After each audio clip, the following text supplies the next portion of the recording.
Olá, hoje nós vamos falar de equações do primeiro grau. O que é uma equação do primeiro grau? A palavra equação quer dizer igualdade, então tem que ter uma igualdade.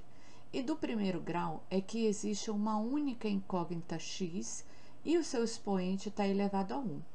Então, se tivesse outra incógnita que tivesse outro expoente, então, por exemplo, tivesse uma outra incógnita com expoente 2, seria do segundo grau.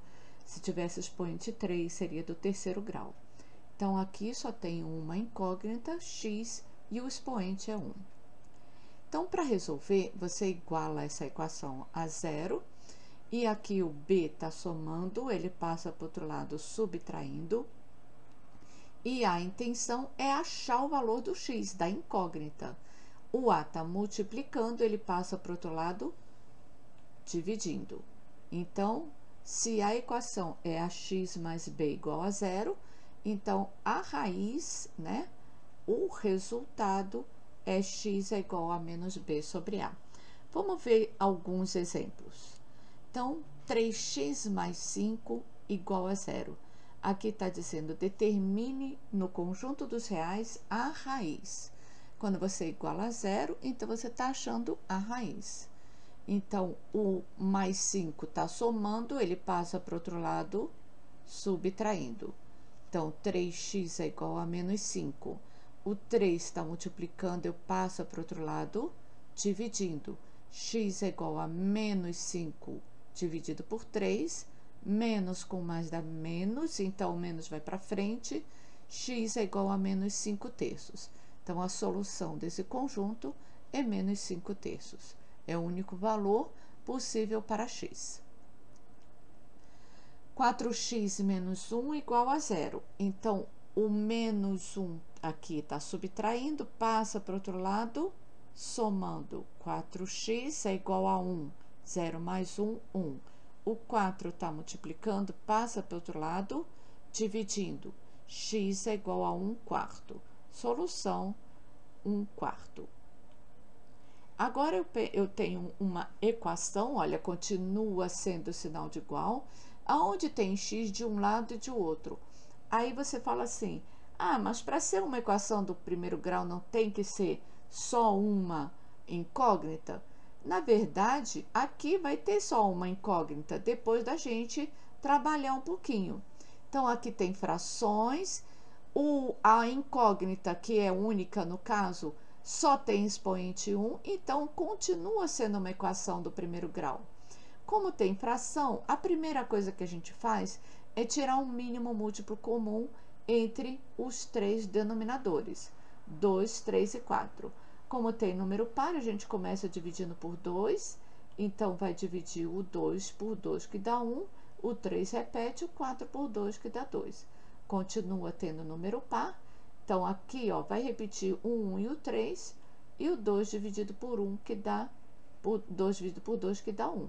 Agora só tem o 3, então vai dividir o 3. Então, o mínimo múltiplo comum é 2 vezes 2, 4, vezes 3, 12. Então, a primeira fração vou multiplicar por 4 em cima e embaixo, a segunda por 3 em cima e embaixo, e a terceira, do outro lado, por 6 em cima e embaixo. Então, veja que todas ficaram com denominador 12. Então, ficou 4 que multiplica x mais 1, menos 1 vezes 3, né? Sobre 12, mais 6 vezes x, que dá 6x sobre 12. Nós vamos distribuir aqui, ó, porque tem o 4 na frente do parênteses x mais 1, 4x mais 4, e aqui, como o denominador está igual, a gente pode botar tudo sobre o mesmo denominador. Veja que nós temos uma igualdade de duas frações, cujos denominadores são iguais. Isso quer dizer que eu posso apenas comparar os numeradores.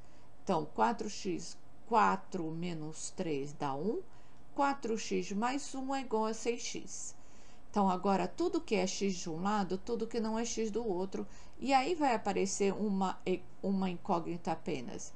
Então, 4x, o 6 está positivo, passa para cá como menos 6x, o 1 está positivo, passa para lá como menos 1. 4x menos 6x dá menos 2x. e aqui continua menos 1. Então, o que a gente faz? O x não pode ficar negativo. Então, você multiplica por menos 1 a igualdade dos dois lados. Menos 2x vezes 1 vai ficar 2x, menos 1 vezes menos 1 dá 1. Agora, o 2 está multiplicando, passa para o outro lado dividindo, x é igual a meio, solução dessa equação, x, solução igual a meio. Então, agora, eu peço que você pause o vídeo, copie esses 3 exercícios.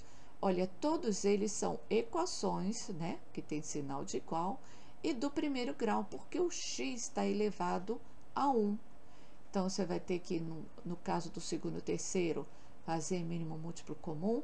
E no próximo vídeo, nós vamos corrigir esses exercícios. Espero que vocês tenham gostado. Todo esse material está saindo do livro Matemática com Aplicações Tecnológicas, volume 1, da Blusher.